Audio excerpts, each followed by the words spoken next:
You, me, all of our teammates, we are all dancing at the dawn of the revolution.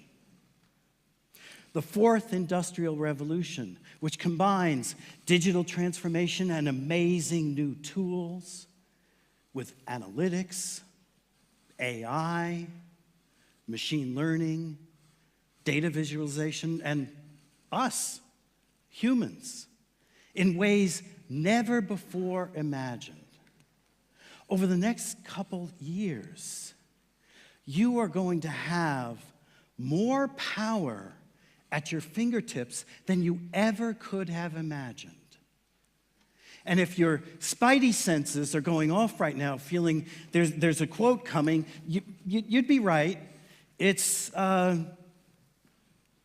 Uncle Ben said to Peter Parker, also known as Spider-Man, with your great powers comes great responsibilities. Responsibilities to yourself, to your teammates, to your customers, to your friends and your family and your communities. That's what I'm here to talk about. Our shared responsibilities to ourselves and to others during the revolution. Now, everything that I do is research-based. I've spent the past 30 years interviewing and surveying over 1 million people around the globe. And about a year ago, I had hundreds of separate findings. I simplified them down to the fewest findings that were the most relevant to people like yourself. And I came up with one that was most important. The disruptive law of one-to-one. And what that law says, and it's a law, it happens all over the world with everyone all the time. The law says that with every new disruption, every new disruptive technology, someone is super empowered. It is taking them places they never imagined. It is the most powerful technology that enables their performance, their happiness in ways they never could have imagined. For every person like that, there is also an equal and opposite reaction. There is somebody who is truly struggling, somebody who's losing their job, somebody who is failing, somebody that doesn't know what to do and is totally confused. We need to honor, if we are going to make changes in the future of work, we need to understand and honor this disruptive law of one-to-one. Well, what does it mean in real life? I'll give you a couple examples. Rideshare programs like Uber and Lyft, totally changing how we get around the world. Very empowering. Anybody that has a car can also have a first and second job through these ride-sharing programs. Unbelievably powerful tools. And yet where I come from, in New York City, for the first half of this year, the suicide rate for taxi drivers was 1 per month. How do I make a living? How do I feed my family? How do I get through? People who were struggling, who were happy and doing fine with the old ways of doing things, now have these new technologies changing everything, and they really don't know what to do. One person is uplifted and empowered in completely new ways. Another really struggles. Another example, a woman by the name of Parsha. She's currently homeless. She's living out of her car. Now you might think, well, she's unemployed or she's underemployed or she's got a job where she can't get a lot of money. No. Parsha works for Facebook in San Francisco. But she's living out of her car. Because even though she's employed as a techie in a tech company, the tech companies have changed the real estate market throughout the entire San Francisco Bay Area. She cannot afford a place to live. For everyone who is empowered, there is also someone who struggles. So what I'm going to ask you to do, there's already a theme emerging just with 2 speakers at this conference of empathy, and you're going to hear it again later today. I'm going to ask you to put yourself in other people's shoes as I go through some data that makes this real, that describes what the one-to-one law is doing to all of us. This comes from Maurice Conti, a TED Talk recently. How much change is there going to be? Your work is going to change more in the next 20 years than in all of the past 2,000. Now take a moment to take that in. I don't know about you, that scares the hell out of me. I don't know how I'm going to keep up. Can you keep up if your work is going to change more in the next 20 years than the past 2,000? That's just one dimension of what this disruption is doing. Another, Oxford University says that nearly half of us are going to lose our jobs over the next couple decades. Jobs are going to completely disappear. And the tech purists say, oh, don't worry, that happens all the time. You know, new jobs will pop up. With new technologies, we'll create new jobs. Yes, that will happen. But what that doesn't take into account is roughly half of the population has been forced to go through universal, involuntary, profound personal transformation. Roughly half of us are going to be very vulnerable. So the robo-apocalypse is not machines are going to take over our jobs. It's going to be machines are leaving us wondering, what do I do? How do I survive? How do I thrive? This comes from the World Economic Forum. That's just a few years away. A few years from now, more jobs, more work will be done by machines than by you. Are you ready for that future? Now that comes from AI, talking to RFID chips, the Internet of Everything, where machines are suddenly smart all over. The seats you're in get smart. Everything gets smart. The tools we use get smart, and a lot more work is done. The optimists are right in saying, well, that frees us up to do more things that require humans. That's true for 50% of us.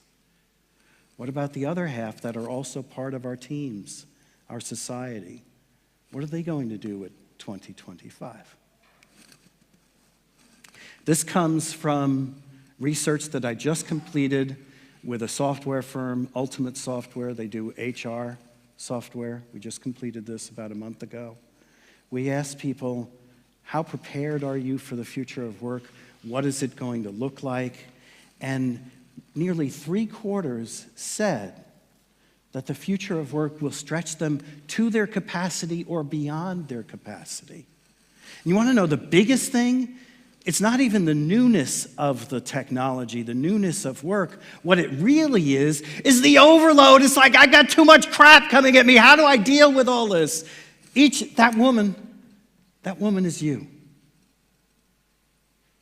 All that information coming at us is overloading us. How do I figure out what do I pay attention to? And it's not just the information overload. Dictionary.com just declared the word for this year was disinformation. How do I know which information to pay attention to, which do I not pay attention to? And not only are you the woman in this slide, you are also the goldfish. Microsoft recently completed a study that found the average attention span of everybody looking at me right now is that of a goldfish. You are all ADD, attention deficit disorder. I can even see, so even with the light in my eyes, I can see some of you multitasking right now. We all are struggling. These devices that are in the palms of our hands are designed to be addictive. They're more addictive than cocaine. That's part of what we are all struggling with. Now, for people, roughly half of us, no big deal. This is awesome. This is nirvana. For roughly half of us, how the hell do I figure out what I'm supposed to do? Let me just stop and ask you a question. Look at the slide. There's a question up there. Just shout out some numbers. Percentage from 0 to 100%. The people you know, not just at work, not just you, but your friends, your family.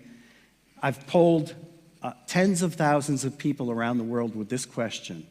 What percentage of people do you think can currently achieve their dreams and goals, their personal dreams and goals, where they currently work? Shout out some percentages. How much? 35. 5%. 15. Anybody want to go higher than 35? 50. Any others? 2%.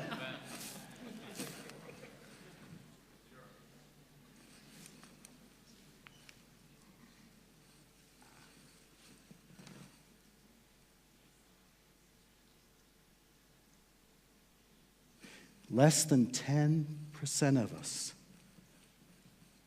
can achieve our dreams where we currently work. What does that bode for the future of work? Now, to be fair, I need to be fair to the data. The original number this came in at was a little 29+%.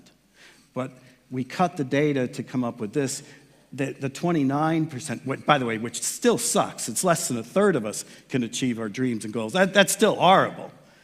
But the 29% included senior execs, people at tech firms, entrepreneurs, Silicon Valley firms, a lot of people that thrive in these disruptive eras. When you eliminate that, when you pull from the data the senior execs, the people who are already good at achieving their dreams where they work, the average person, middle manager below in most companies, only 1 in 10 can achieve their dreams. What does that spell for us? Our future. Now, that may not be you, but it is your coworker. What do we do about this? Lots of surveys, you've seen them. This also comes from the Ultimate Software research that I did with them a couple months ago. Lots of surveys ask, what are your professional priorities at work? It always says, great teamwork, great culture, great opportunities. Well, those are pre-programmed answers. We put in a question that included my ability to create and control my own destiny. And what happened among the top 3 priorities for mid-level people and below, my ability to create and control my own destiny shot up to number 1. We're facing a disruptive future where for many of us, it is nirvana. It is perfect. It is an amazing opportunity to create and control our own destiny. For many of us, roughly half, we're really going to struggle. So this is the 1-to-1. I want to be very clear. I'm not talking about the optimism. It is euphoria. It is amazing. You know that. You live some of that. I'm asking you to care about how the other half is struggling so that we all understand our roles and responsibility for the whole. As was just mentioned in the previous session, AI is built with all our biases built into it. It reflects our humanness, both good and bad. And we need to be aware of that. In that same study that I mentioned with Ultimate Software, we asked people about their hopes and dreams for the next few years. Look at the top 4. Technology is built in there, but they're not saying, give me a better user interface. make sure that tool helps me achieve putting people first, helps me achieve my passions and my purpose so I can be of service to others, frees me to do my best, creates joy and happiness for me. So I've illustrated for you the struggles. I've illustrated for you the common purpose we're all searching for. What I'd like to ask you now is to do some introspection.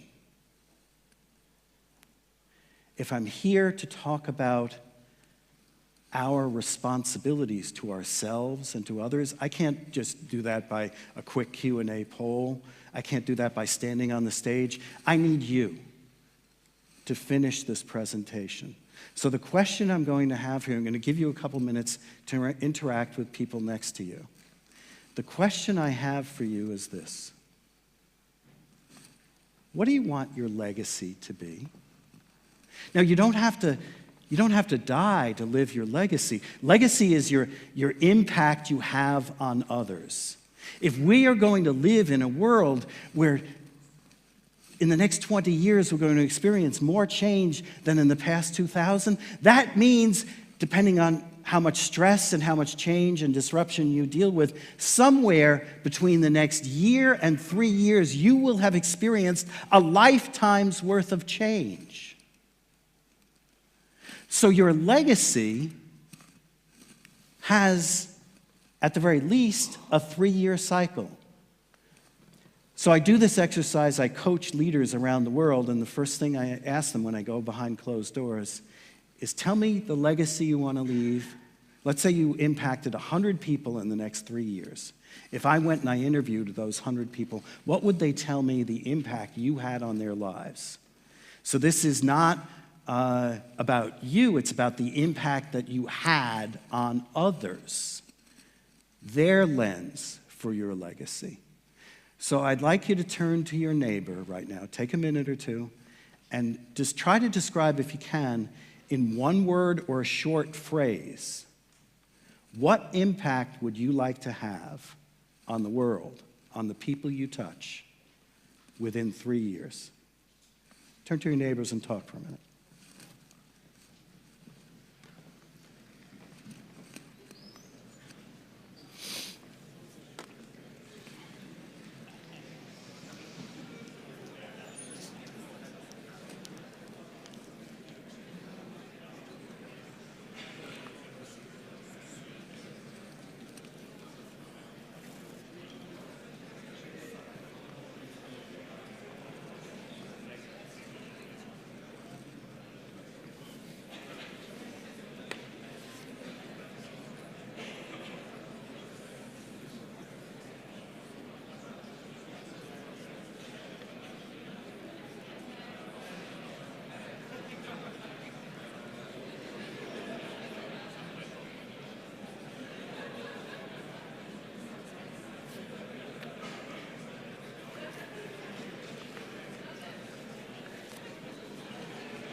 Okay, time's up. Just like you were asked for a few brave souls to move forward earlier, I'm going to ask just for a couple brave souls. Who would like to shout out a word or a phrase that's a legacy you want to leave behind? Just so I can see hands and then shout out. What legacy do you want to leave behind? Let me hear a word or a phrase. Respectful. Respectful in what way? Caring for others. So the legacy you want to be known for is that you cared for others. Great, thank you. Any others?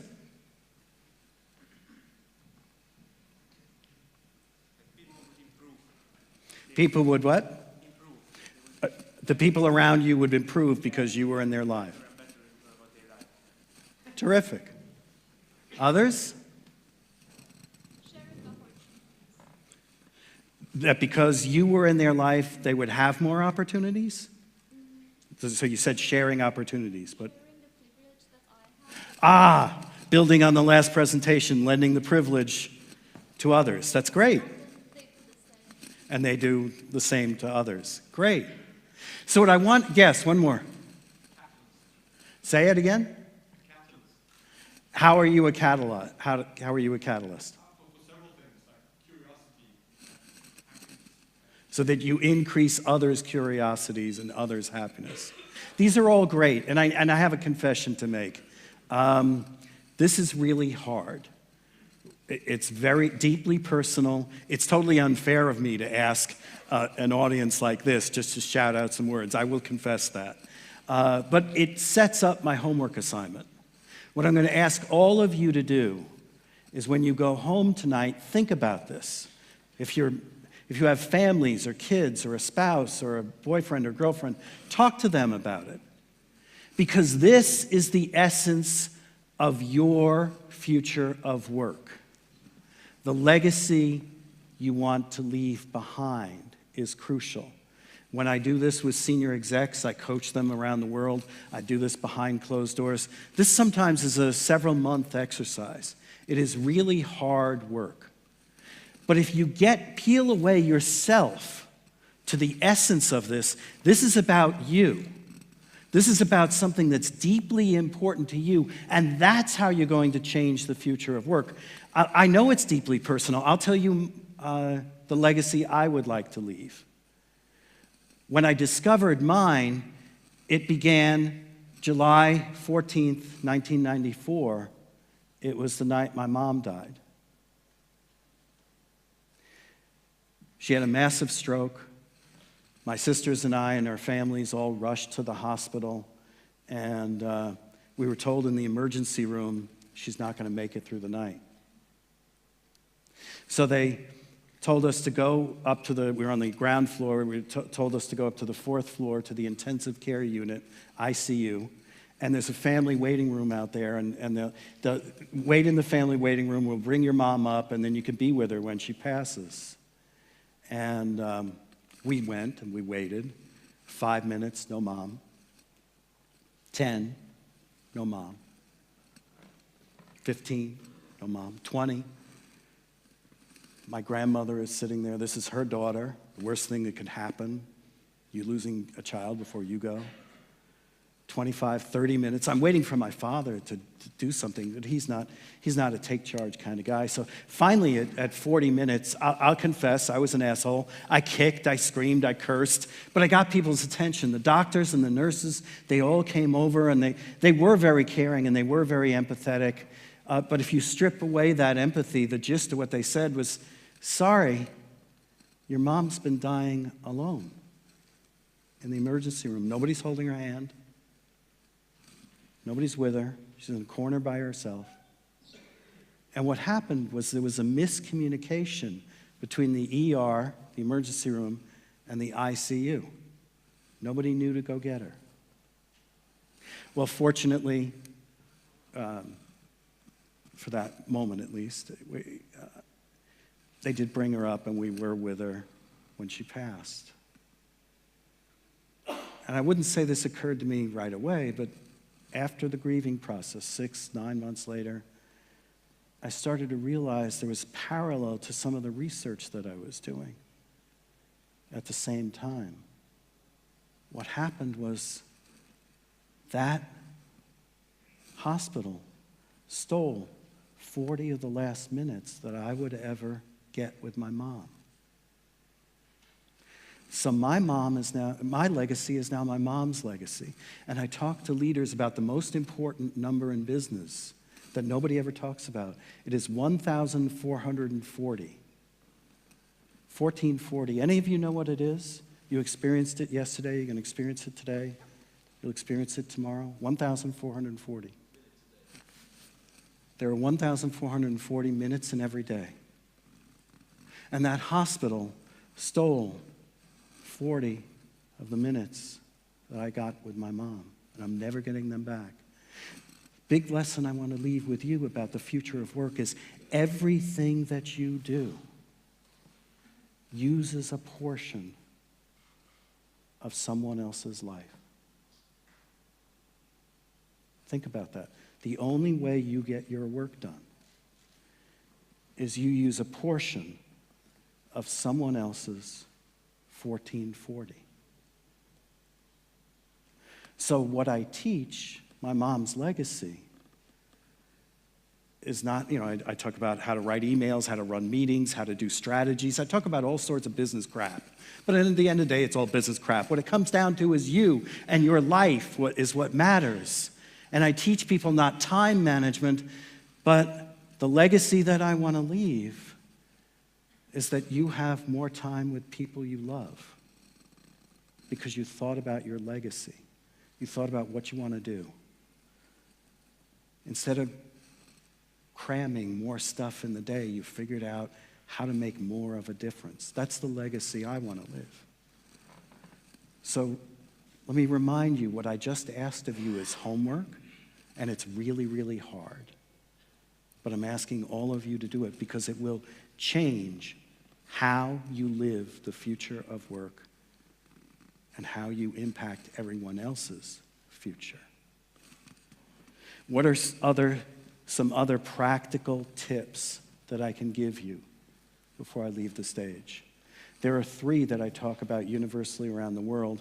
The third one, create new measures. That's a whole talk unto itself.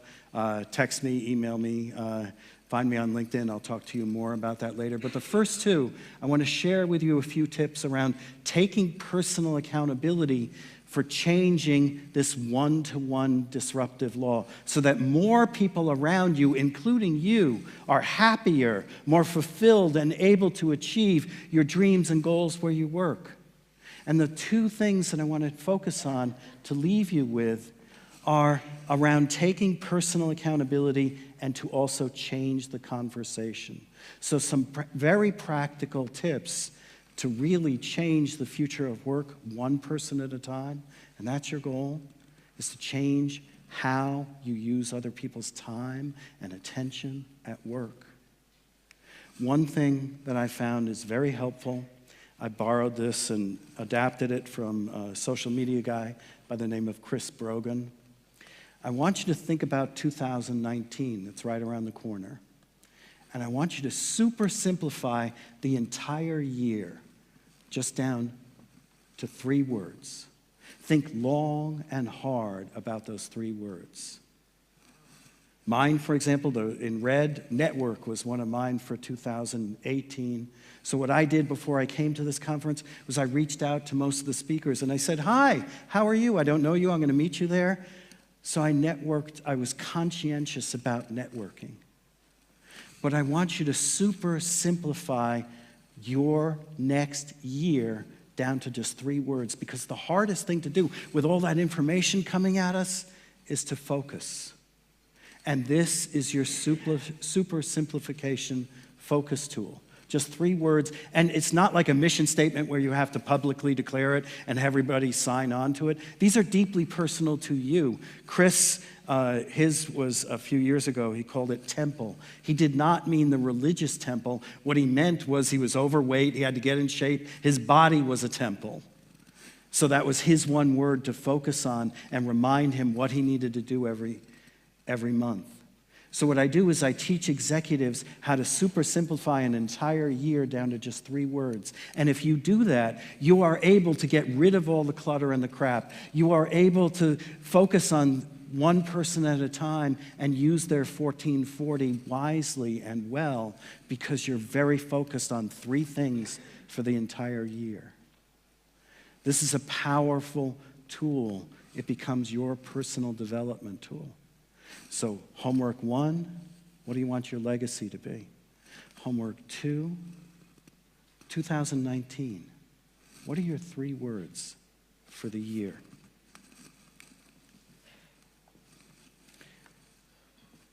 Need you to move from FOMO to JOMO. FOMO is the fear of missing out. You're sitting there, even in auditoriums like this, checking your emails, checking your texts. It's like, let go of it, enough. Most of the stuff you get is crap. Stop it.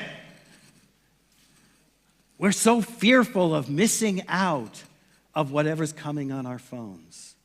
You need to move to the joy of missing out. Life is editing. Life is focusing. This is not important. This is. It's a very simple practice. It's hard to do. Put down the phone. Go have a conversation. Focus on the joy of missing out technology. Now, I've talked about this for 30 years. When I do my own talks, I get bored at having this slide. It's like I'm done with it. But why do I need to keep raising this? Because the people that I talk to, it's like, oh, wow, yeah, I can put the phone down. If you don't have that problem, teach that to someone else. Teach them to put the phone down. Make sure there's dinner time where the phones are away. Make sure there's conversations where the phones are away. It's very simple, but it changes how time gets used. The last thing that I want to leave you with as far as your own personal development is find a mentor. These are the 4 skills that are super critical to the future of work. All of them are crucial that we master all of them.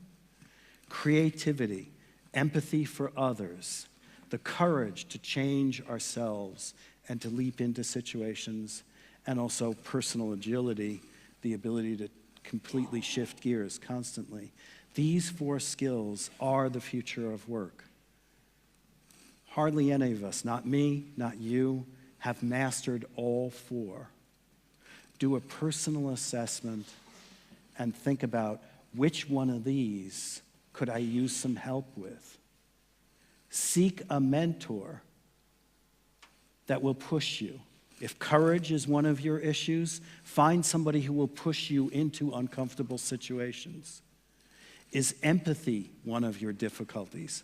One of the best consulting practices that I've ever done is I take senior executives and I make them do a line job for a day. I worked for one of the world's largest retailers, and I made the CFO a cashier for the day. And he said, I never realized how hard it is to make money in our company. Empathy, do somebody else's job for a day. You will be amazed what happens. All 4 of these skills are crucial. And the last thing I want to share with you along these tools to think about, the last slide I'll show is my email address. Anyone who emails me, I'll send you this is my 9th book. I'll send it to you for free. But the second bullet point on things you could do was change the conversation. This is designed to take this presentation that I just did live, and it puts it in a parable, a fable format. There are 3 characters in the story: today, tomorrow, and little one. Today is the get it done person. Tomorrow is the look to the future and dreams and goals person. And little one is the one who mentors Team Future. And what happens, as the book title says, everything stops. The inciting incident of the story is tomorrow refused to take the handoff from today because you didn't prepare my workforce for the future. So this is a fable designed to create completely new conversations with people. I'll send that to you free in a moment, whenever you email me.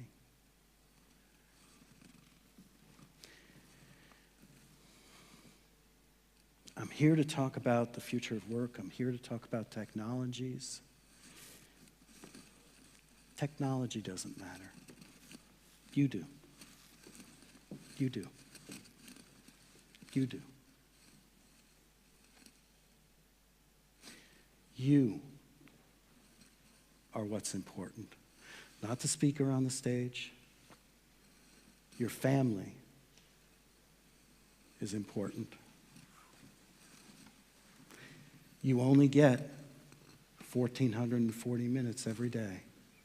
Everybody wants more of those minutes. Your biggest challenge is how are you going to carve out more of those minutes for the people who matter and the work that matters, because the world is designed to send you far more than you can focus on.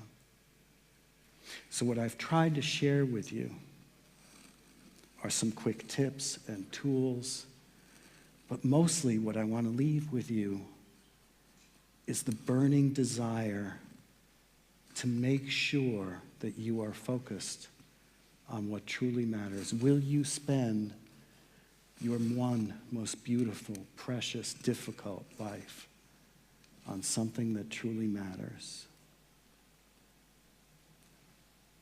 That is the challenge before us in the future of work, and making sure that technology doesn't overwhelm that. My question for all of you, which may take you months, may take you years to figure out, is what is your legacy going to be? Now, I thought long and hard about my legacy, and I told you it comes from Mom. And that my goal, no matter what talk I give, my ultimate goal is every life that I have ever touched, the reason that I am here in front of you, is to make sure, I told you about losing 40 minutes with Mom, to make sure you spend 40 more minutes with somebody you love. That's the legacy I want to leave. And there's also a gift I want to give to you. The gift of time. Because you only get 1,440 minutes every day. So I'm not going to use the rest of my time for Q&A. You can text me or email me later. I'll be around. You can see me in the halls. I'll be here. But this timer in front of me says I have 7 minutes and 30 seconds left. I'm going to give you the gift of time on one condition. You don't look at your phone for anything work-related. You turn to somebody that you know here and you give them a hug. You call somebody at home who isn't here and you tell them you love them. Make sure that you get from this that love is the most important emotion that's going to carry you through. There are only two human emotions. A lot of my talk was around one of them, fear. The other one is love. My closing gift to you, here's 7 more minutes of your time to do, and I asked the MC not to come up. Take 7 minutes and just do whatever you want with 7 minutes, but make sure that it's valuable. Thank you for your time.